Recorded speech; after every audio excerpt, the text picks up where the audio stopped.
you post a job, 300 people apply. Well, no one's going to go through 300 resumes, especially when 2 years ago I was getting 30 resumes. How do they handle this application overload environment? I mentioned AI interviews. Like now you can apply for the role within Indeed Flex and you immediately have an opportunity to do an AI interview. Now our AI interviews are still reviewed by humans, right? So a human is still looking at the interview to validate, because again, we're still early on in this AI evolution. The great part about it is that from an efficiency standpoint, our recruiters have gone from doing 12, 15 interviews a day to now they're able to review 80. What? So it does it for you. It does it on the candidate's time. It stack ranks the candidates and still gives you the ability to go in and actually review the recording before you take any next steps to do an in-person interview. Are the right people being hired more often as a result of all of this? We find that actually AI can do a better job than a recruiter of actually validating truly their skill set on that. Welcome to Using AI at Work. I'm your host, Chris Daigle.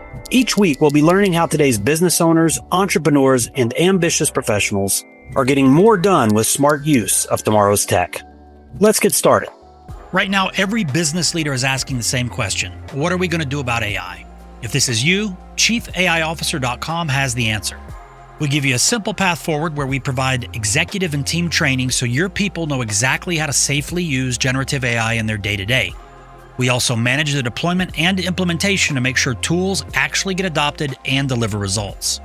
And we'll also guide company-wide transformation so AI becomes part of your operating system, not just another shiny object.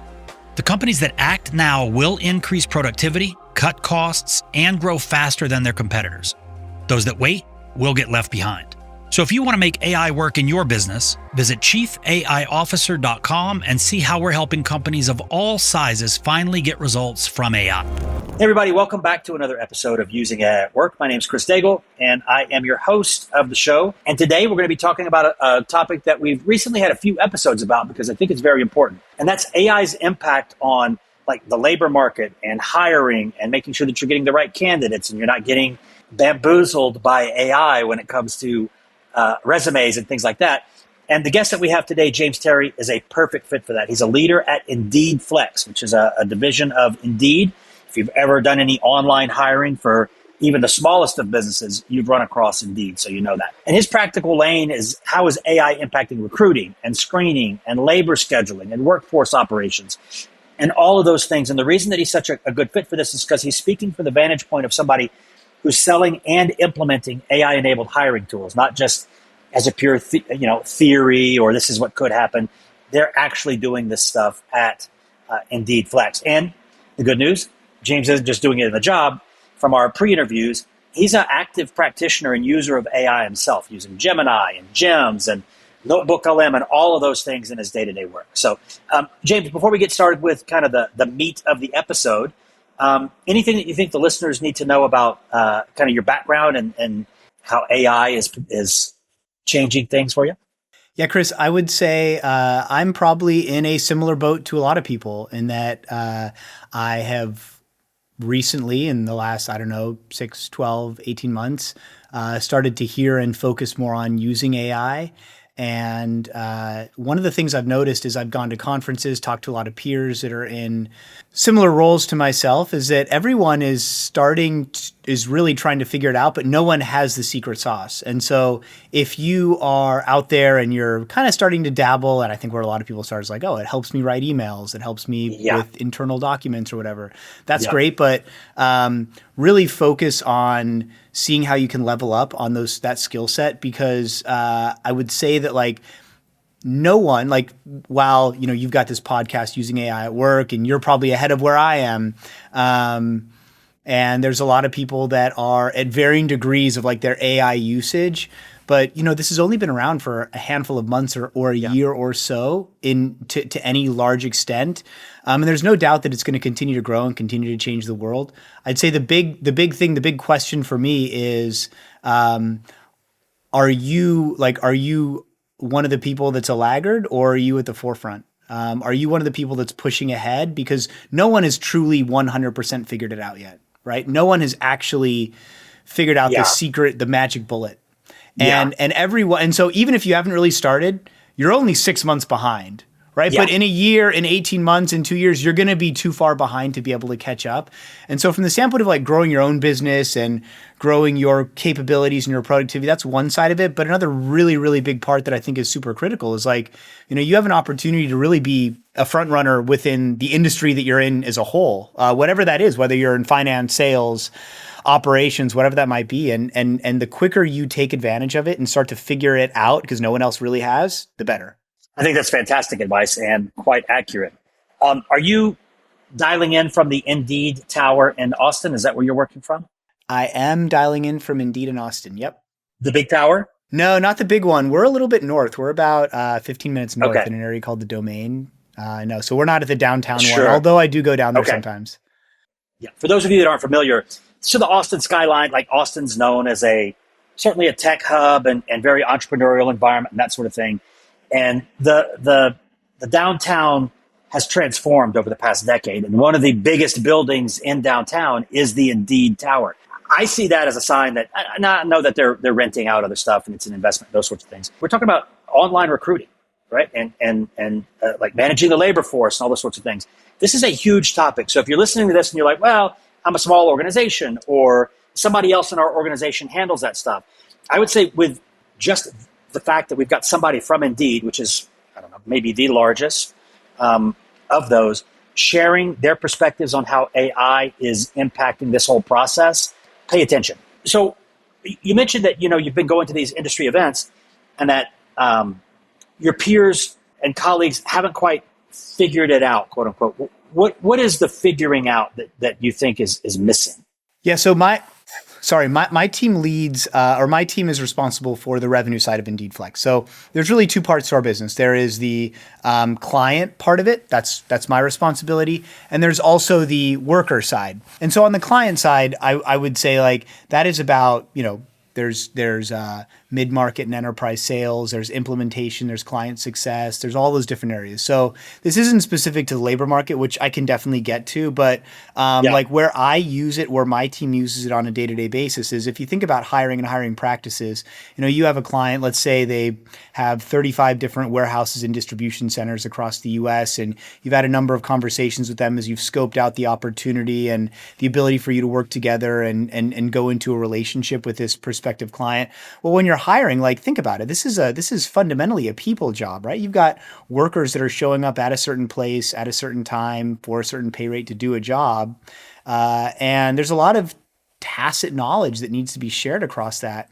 And so, previously over the course of the last, call it 4 or 5 years ago, think about all the documentation that would have to be done or going back and listening to call recordings or whatever it is. And now you can literally go into your AI system that has an MCP into your sales execution program and say, hey, pull the call, use the template that we have that has the playbook that allows me to hand this over to my implementation team. And it fills it out with all the pricing and all the details and all the nitty gritty and kind of how the sausage is made. You're passing it off and there's no drop balls or missed expectations or anything like that. And then you take that a step forward and you're delivering labor across 35, 45 different warehouses or distribution centers, whatever this might be. And, clients care about what's my fulfillment rate, what's my turnover rate, what's my time to hire, all these different really key components, metrics, KPIs. We would have to go into our, data lake and Snowflake and Tableau reporting and whatnot to pull this data manually. Now you literally just have a prompt that you put in and it pulls out this really slick PDF that is customized to the client and exactly the type of things that they want and they need and is interesting to them. And you've taken 6 hours of data pulling and turned it into 30 minutes. And by the way, the quality is better. Yeah. So, this isn't part of like what I do. I've got people on the team that they do the screening and those sorts of things. But as an executive, it's easy for me to believe that the AI is only really helping the job seekers. Now, I can get what you're talking about here. It's like helping with just administrative in general, right? But what I'm starting to understand is that the bigger operational issue isn't so much helping the job seeker or helping us, but it's the volume and the quality, those dynamics of hiring and those sorts of things. So I would imagine that now, because I've heard some anecdotal things about how people are using AI to kind of try and game systems and that people are using AI to screen the resumes kind of stuff. But what is the issue or what is the concern that an HR professional or a people person inside of an organization or an executive who's thinking about like, how are we going to find the right people as we're scaling and we're becoming AI emergent and those sorts of things? How do they handle this application overload environment? Because do you have any data points as far as like what the velocity of the increase of resumes being submitted for any jobs on Indeed has been since, I guess, pre-generative AI and where we are today? Yeah, I know that there is a stat that someone told me about 3-4 months ago. I do not remember what it was offhand, but it was enough to like have my jaw hit the floor. I mean, it's just crazy how much the volume of applications has increased. Like, it's not that there's necessarily more job seekers, but job seekers are now applying to, instead of 5 or 10 jobs, now 100, 150, 200, 300 jobs. And there's these companies you can go to where it'll automatically update your resume for every job and try to make it like really customized for it. And so there's no doubt there's been a huge increase. But like I'd say that's kind of phase one, wave one of this, which is just like the volume side of it. Yeah. Really what we're doing and how we're trying to kind of flip that on its head is we are actually, for a lot of our workers, we're actually leveraging AI interviews.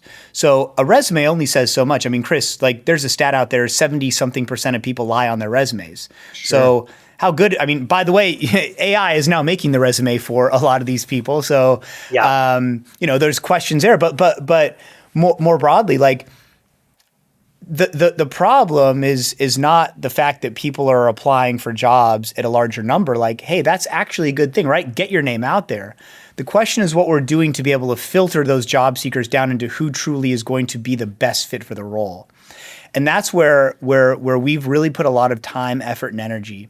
And so as an example, I mentioned AI interviews. Like now you can apply for a role within Indeed Flex and you immediately have an opportunity to do an AI interview. Now, our AI interviews are still reviewed by humans, right? So a human is still looking at the interview to validate, because again, we're still early on in this AI evolution. The great part about it is that from an efficiency standpoint, our recruiters have gone from doing 15 interviews a day to now they're able to review 80. And the reason for that is because it's because like now rather than having to do like the pleasantries at the beginning or the dead time or verifying the random piece of information that just kind of you have to do, but like you really want to get to the meat of the behavioral questions, now they're able to really scroll to like, okay, these are the 5 or 6 most important questions we want to make sure we're taking a look at and going a level deeper on. And so it's increased recruiter productivity. But then on the other side of it, the job seekers actually, you kind of would wonder, like, do job seekers like this AI interview? Well, I mean, if it's like, if anyone's applied for a job recently, the word that I hear is that everyone you apply for a job and then 3 days later you get an email saying, hey, you weren't accepted to this one. And there was no conversation. You didn't have an opportunity to sell yourself. And so you're having all these mass applications, but you're having these mass declines as well that are coming through. Well, how are you actually figuring out and filtering through? It's done based on, right? It's like kind of AI talking to AI. Like I've got on one side AI reviewing my resume, and then on another side, the hiring manager is using AI to review the resume as well. And so by using this AI interview platform, what it does, it allows the workers to be able to have a shot and really be able to sell their skills and their competencies to effectively be able to stand out from the lot and stand out from the group. The other side that it does is, we all work 9 to 5 jobs. Like you can't be taking interviews in the middle of the day. And so what this does is allows you through the AI interview, you submit your resume, and they say, okay, well, hey, you immediately get an email that says, hey, you know what? Do you want to do an interview right now? You log in and you can do the interview and you can talk and have behavioral-based questions. It's going to be first, second, third level questions because the AI is smart enough now to be able to understand and do follow-up questions. And also the other side of this is that you are removing a lot of the noise. And the noise that I mean is you have inconsistencies in recruiters. Not every recruiter is the same. Not every recruiter asks the same questions or is as consistent. And what this does is ensures that you've got a consistent set of questions that are being asked, at least from the first level. And that depth can be taken from the candidate's knowledge in the response. And then what happens at the back end? So you post a job, you have this job out and you need, to hire someone. 300 people apply. Well, no one's going to go through 300 resumes, especially when 2 years ago I was getting 30 resumes. Now I'm getting 300. It's increased by 10x.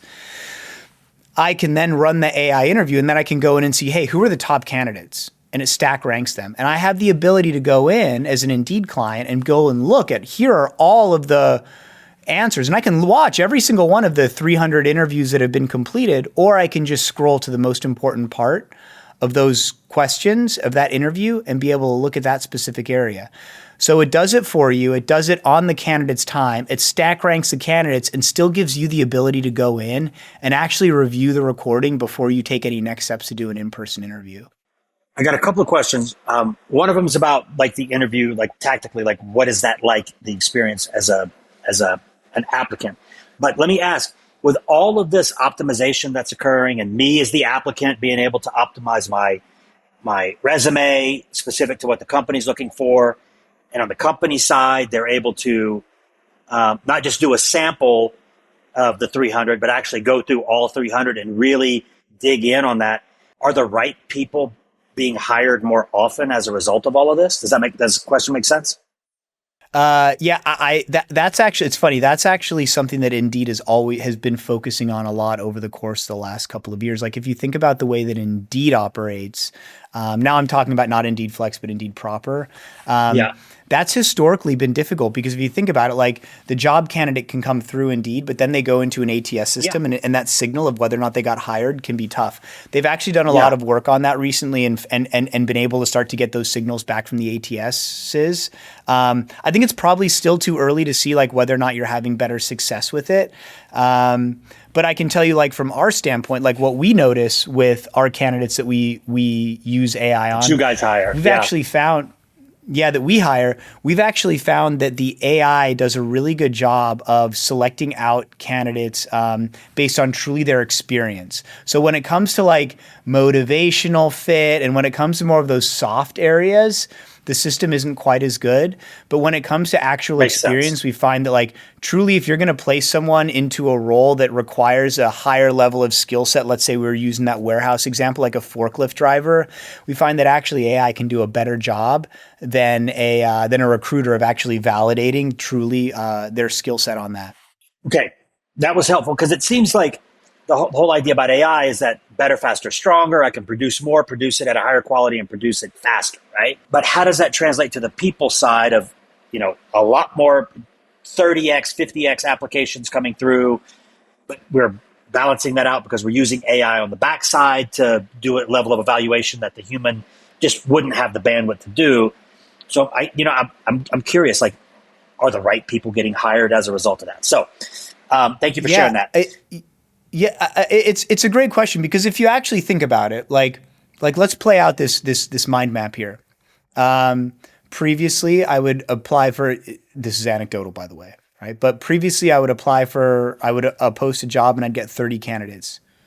That's realistic to have a recruiter go through and at least spend 15, 20 seconds reviewing the resume, right? Hey, I know that people that have worked at XYZ company tend to be a good fit. Hey, like they have knowledge up in their head about like what good looks like. And there's a specialism in that.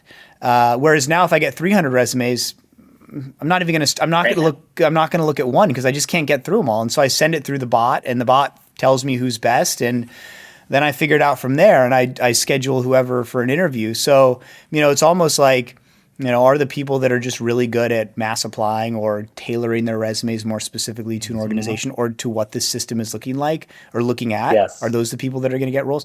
Maybe, maybe not. But I would say like that's the big thing is like, how can you, knowing that a huge number of people lie on their resumes, knowing that AI is probably helping to build and tailor the resume more now, like kind of makes sense to say, hey, like, why don't we give everyone a shot? And if it costs me, I don't know, a couple bucks per worker to just like put everyone through an AI interview, see who raises their hand and does it, right? Like it's not like you're not going to hire someone fully based on just an AI interview if you're hiring for, a finance executive, right? But like that can at least get you closer to the right answer, right? It can help to whittle it down a little bit. Yeah. And I think that's where a lot of organizations need to move is like, how can you start to like have these balancing factors to really make sure that you're still getting that like qualitative part of it, in addition to kind of that just mass number of applications.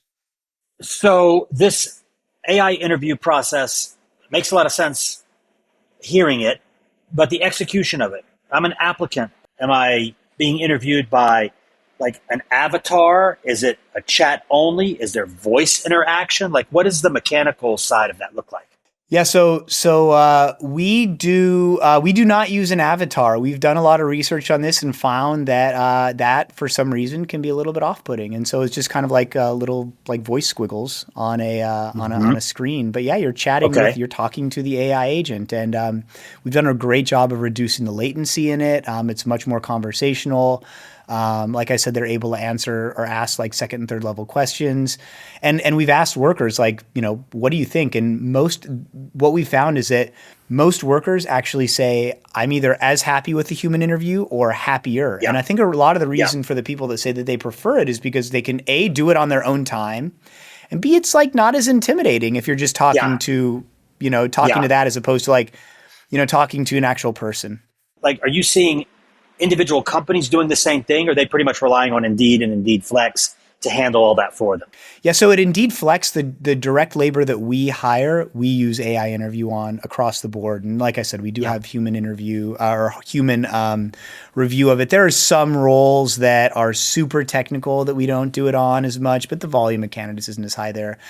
But also at Indeed has a product, it's called Smart Screening, where it does exactly this. Like you can go in and you can tell it what are the important questions you want it to ask. It'll send them through to the candidates. They can answer the questions, and then you get the video recording of it and, kind of like a summary of what happened and what the system's recommendation is on who stack ranked the best. One of the things that came up in the pre-interview we did before this was this idea that the contribution that the AI, that the HR department can have on an organization is starting to, I guess their scope is expanding a little bit, right? With this AI and better data helps our HR actually influence operations a little bit more, not just administer processes like scheduling preferences or shift design, workforce demand, things like that may not be applicable to all the listeners, but are certainly applicable to larger enterprises where human labor it's not exclusively knowledge work, where it's the humans are picking, pushing, moving, whatever that thing, driving, whatever that thing might be. So, what does it mean to turn HR from essentially a cost center into a profit center because they're now helping the organization make more intelligent decisions with the information that they've got?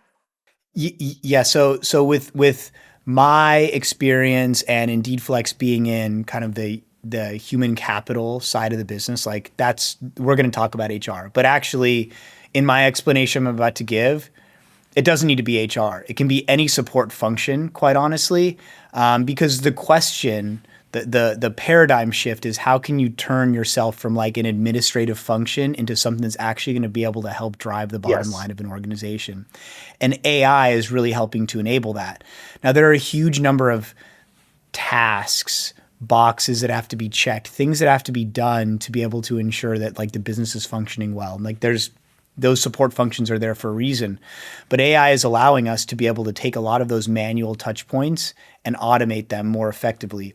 And so you're starting to see more and more with, a lot of HCM providers, places, people like Indeed Flex who do what we do with running our contingent labor programs.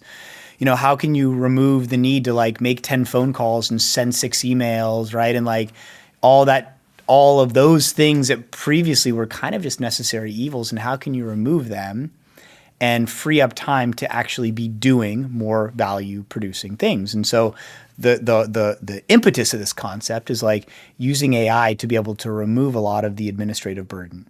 And then if you can do that and you can free up the 1 or 2 or 3 hours a day, right? Like instead of having to review the 30 resumes, I now can just go and I can see who are the top rated candidates, the top 5 that I want to take a look at their interview. Now I've not only filtered it down, but I've also have, quick snapshots of my initial interview. So I can send it potentially right to hiring manager interview. Okay, so now what do I do with this extra time? Well, that's a question. So I think what happens is that in addition to creating all these synergies and efficiencies in your processes, AI also has allowed businesses to bring more data into concert. So previously you would have like a warehouse management system, an HRIS system, a finance system, all working in separate areas, and the data would not flow in between. And now what you have is you're able to build MCPs into these systems so you can pull the data out and start doing cross compares of like, hey, when I hire a worker during these months of the year, what's their retention rate as opposed to those months of the year? I'll give you an example. We had a client who, they were their peak period of the year was, was kind of around like the holiday timeframe. And through the data that we got, we were able to show them in January after everything died down. Hey, did you know that when you hire people in the 2 weeks leading up to Thanksgiving, your turnover rate is 30% higher? Oh my gosh. So we need to make sure we're ramping up more earlier. And the only way you have that is by taking their workforce management information, the temp labor information, a lot of the demand information they're getting, and then being able to do analysis on that. And so what happens is businesses are able to take all this data, run analysis on it, and then as HR, now we get back to the HR part. This is where it gets fun for me. HR can then go to the ops team and say, hey, you know what? You've always had these really weird, funky shift patterns and schedules or requirements. And, you have something called split shifts where it's like you work Monday, Tuesday, Wednesday, Thursday. And then the next week you work Tuesday, Wednesday, Thursday, Friday. And then the next week you work Wednesday, Thursday, Friday, Saturday. Like that makes sense for an operational side of the business because that's what is the easiest for them to schedule. But like human beings like consistency. They don't want to have to work 4 random days every week. And you can then now show them how their turnover rate is impacted based on doing this type of stuff. And you can start making suggestions to the operational team about changes that they should make to be able to have better outcomes. And so rather than going and saying, hey, when we talk to our candidates, we do these surveys, they really don't like this. Now you're going to them and saying, hey, look, your turnover rate is 20% higher when you do X, Y, and Z. If we can lower your turnover rate even by half of that, right? Just lower it by 10%. Then all of a sudden that means less new hire orientations, less inductions. And by the way, we're able to ramp people on quicker. And when you ramp people on quicker and you keep them for longer, you're going to have better productivity in your facility. That's going to drive this X, bottom line revenue impact to your P&L. All of a sudden, like now you think about it and it's like, man, those 300 resumes I didn't want to review, because I'm not doing that, because I'm leveraging AI across the entirety of the value chain, I'm able to drive organizational business impact that touches the bottom line. So with that new capacity or capability that exists for people professionals, HR professionals, is the HR profession already starting to say, hey, professional, with this extra bandwidth, here's how you can enhance the contribution you're making to the organization by giving them data to help them drive operational decisions? Are you seeing that conversation happening in the SHRM groups or wherever you might be presenting or talking? Yeah. Well, I'll tell you the clients that I like working with the most are the ones that are doing that, but just like with anything, right? Just like with what we were just talking about. And, my opening thoughts was like, everyone should use it, but not everyone is yet. Like that's what's happening. You know, there are some people and the people that we find that are like really forward thinking, like, they're doing it and they're talking about it and they're having those conversations. Yeah. And then there's a lot of others that say like, HR is fundamentally a human profession and AI might be able to help out a little bit, but it's not going to be able to help us, supercharge. And the answer honestly is probably somewhere in the middle.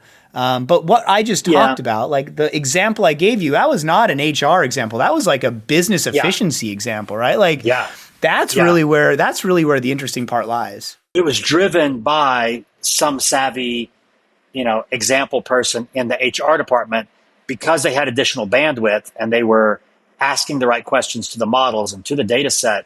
They were able to surface this insight using generative AI, not having to use like the data science side of things, and be able to go to their buddy over at Ops and say, hey, I noticed this trend. Like for the listeners, like to me, that's a takeaway. If you've got people in your organization and they are starting to use AI, kind of like in some of the examples that we've talked about here, I would encourage them. Maybe they ask the models, hey, I'm an HR professional. I've now got a little extra time in my day because we're using AI. What are some ways that I can contribute more to business intelligence across different departments?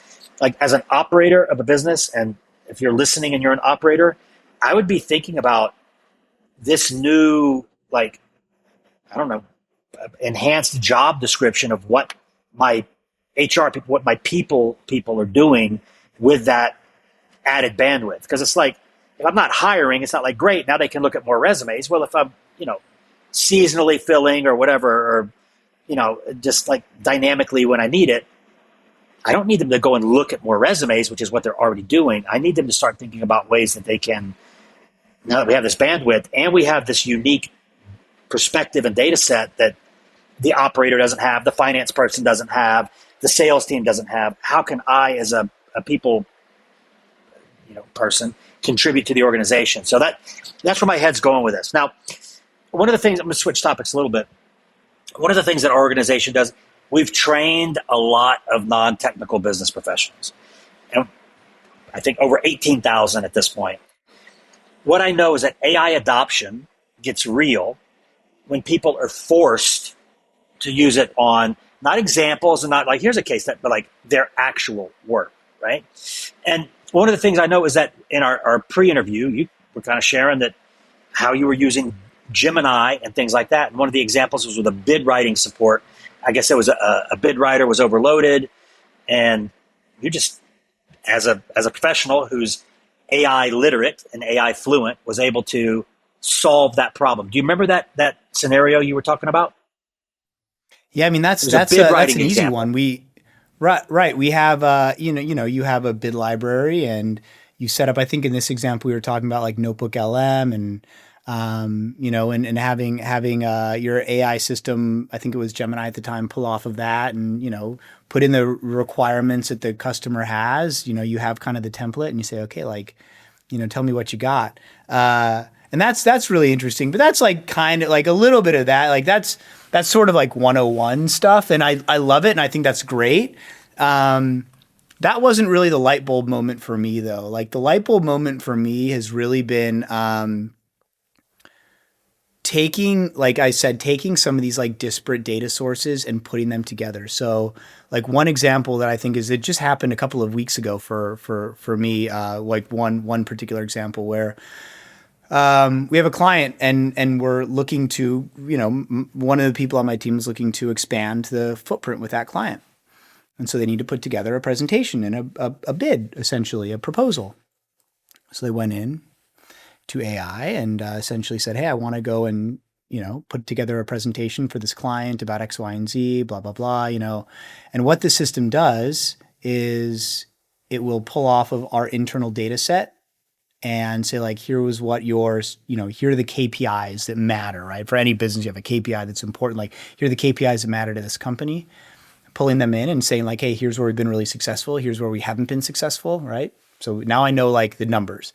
And then it goes into Slack and it pulls MCP from every single call recording we've had at this client and says, hey, like when I take the ones you've done really well, here are all the different use cases of how you've done them really well. And here's some examples. And here's like what the client has said about it specifically.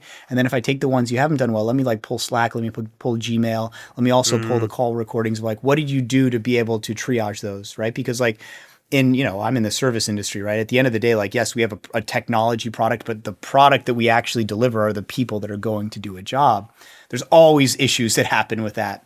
And so, pulls in. And so the question is like, how did you solve the problem? Because if you're going to expand with a client, you need to be able to show that, hey, you're able to mitigate these risks. And so within the course of, 10 minutes, it's pulled out all the data around what we've done in the past. It's pulled out like what's worked well, what hasn't worked well. It's then said, hey, like when you had a problem, here are exactly what you did it and the timestamps around which you did it. For the areas where you've had success, here's the reason you've been successful. And here's the examples and the specific conversations you've had with the client that have explained that. And, by the way, then tie in the methodology that we have in our value proposition to it so you can weave it all into this really beautiful deck that tells an amazing story from beginning to end.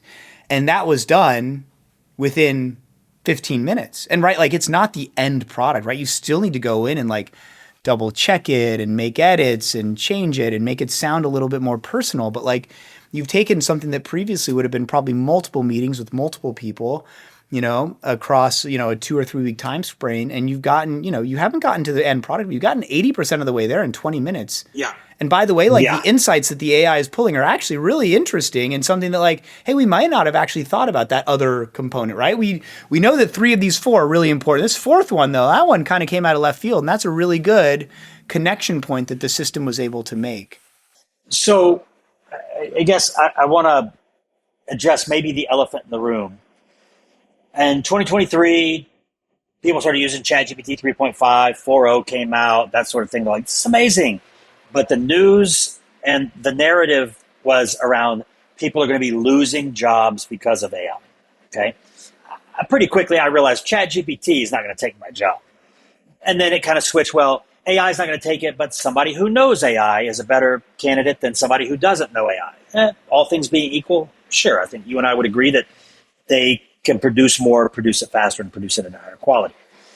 But at large, because now, in 2023, agents were a topic, but they were tough to. They were you had to build an agent. Now, off the shelf, I can go and get a $20, $30 a month account, and in ChatGPT, they've got workspace agents that are super easy to set up as long as you've got a couple connectors and that sort of thing. So those are lightweight, but I see people building pretty robust agents. An agent is something that, to me, if it performs, that might take somebody's job, or it might mean that the company's not hiring as many people for that role because the agent 24/7, a lot fewer mistakes, doesn't fight with their coworker, all the things that come with that. What are you hearing? What's your personal take on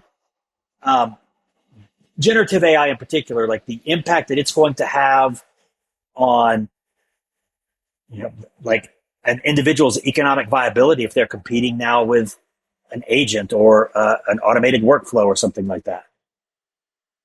I think that, everyone says it's not that AI is going to take your job. Someone who uses AI is going to take your job. I think that your job is going to change, right? Fundamentally, your job, the job of an HR, we were just talking for 15 minutes about HR, their job is not going to be reviewing the 30 resumes anymore. That doesn't mean that AI is taking their job. It means their job is evolving and shifting into something else. And by the way, I think that reviewing the resumes was actually maybe something you didn't even really want to do in the first place, but was a necessary evil of the job. So I'm not there was a guy, Thomas Malthus. He was I think 19th century economist, and he had this belief that once the world population hit a certain level, we wouldn't be able to grow enough food to feed ourselves. Whenever I hear people say everyone's going to run out of there's going to be no work because of AI, I'm that's just it's the 21st century Malthusian view of let's be real, the world evolves, people change.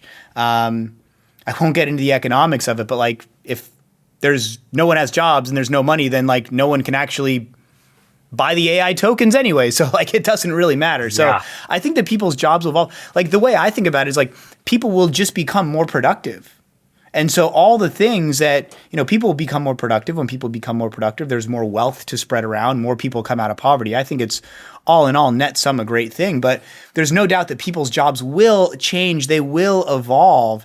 I think that you can see, you can probably see HR orgs where maybe there's 20 people and maybe in the future there'll only be 5 people. That doesn't mean there's the other 15 jobs disappear. It means that these companies are so profitable that they can invest elsewhere. And there's going to be other companies that are found. And so those other 15 people are just going to be working somewhere else. This is all net growth, net positive. I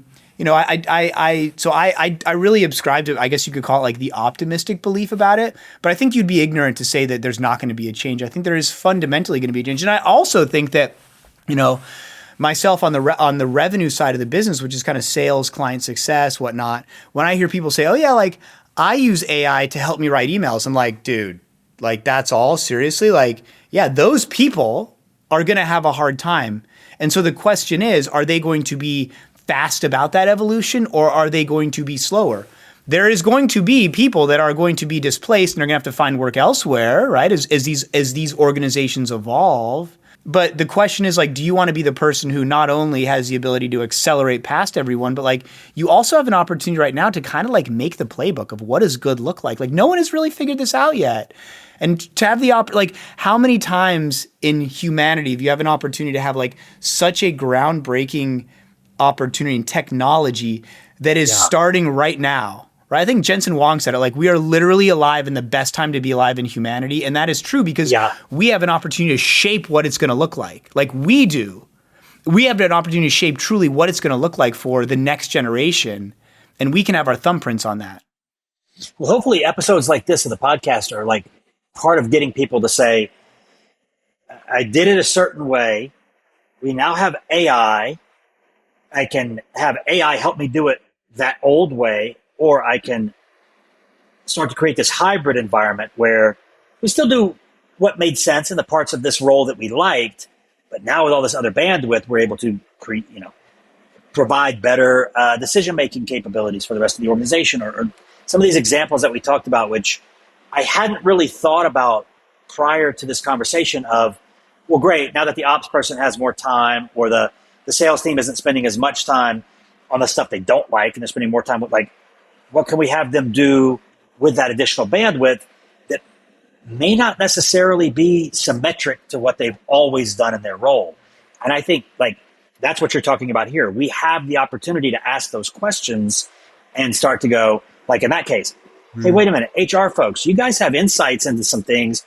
Start asking different questions and feed that information, like give them a mandate almost to, hey, we need you providing a weekly summary of some suggestions to the operations team on how they could improve. Like that sort of thing would be, like we've talked about, maybe it's not every output that we get. It's like, oh, this is groundbreaking, but ooh, number 4 looks good.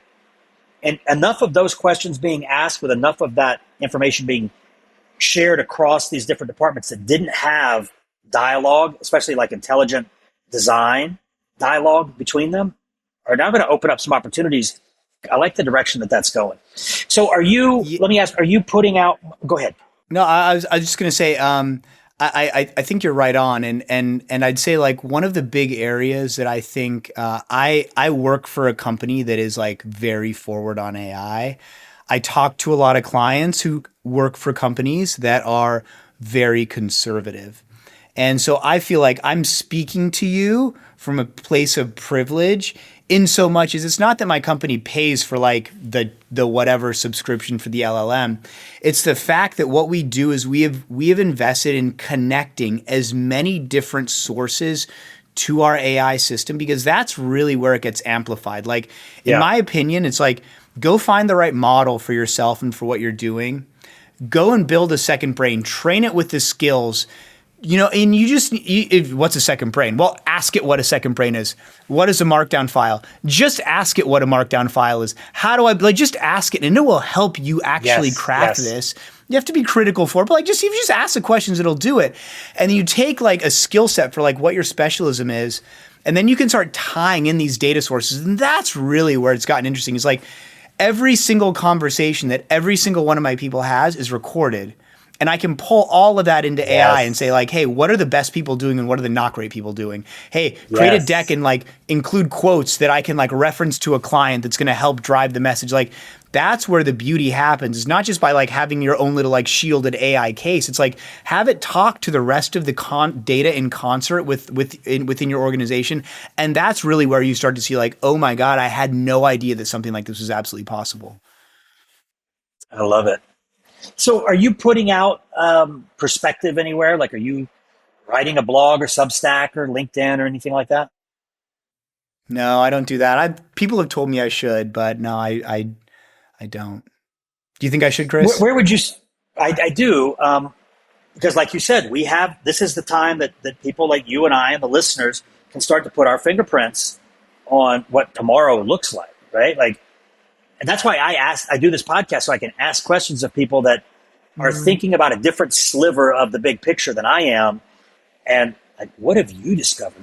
Like what do you think is going to happen? So I do think you know what I do? You know what I do is like I'm a customer for a lot of vendors. And, what I do is like when I find vendors that I'm like really passionate about and I like what they do, and everyone's like, if you go to any SaaS website right now, and every single one of them, like one of the first 3 words will be AI. And so everyone's trying to push AI on us. And so like really where I spend my time is if I see like this is a good vendor, they have a lot of opportunity, I like their dev team, I'll go have conversations with them and just say, look, here's my perspective from a client standpoint. Because a lot of the times, like the product, the R&D teams, they kind of sit in a bubble. They don't always have as many client conversations as they should. And that's not a fault of anyone. But like, I kind of raise my hand and say like, hey, I'm willing to help out. Like, I'm willing to consult you a little bit on this. And like, here's what it looks like as a practitioner. And hey, like, do you know what? Like the dirty secret is then the roadmap gets built for what I want as well. Yes. Yes. But yeah, that's I think how you can start to share a lot of the knowledge. I like that idea. So for listeners, start talking to your vendors. How are you guys using AI? How we're using AI with your tools is this way. Start opening up that dialogue. And like James just suggested, you start to influence like, oh, wait a minute, that thing that I asked for, it showed up. It's in the new release. So I love that idea. So James, we're going to add your LinkedIn profile and that sort of thing, but also any parting words, I guess, for, because we've got all strata. We've got the decision makers. We've got the folks at all tiers of the business that are listening to this. But in general, what would you want to leave as kind of parting words of wisdom on this episode?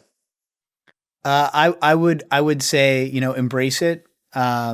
And yes. Put yourself out there, like go and do something that is a little bit uncomfortable, and test the boundaries, test the limits of what the system can do. And I think you'd be surprised by it. Agreed. Great advice.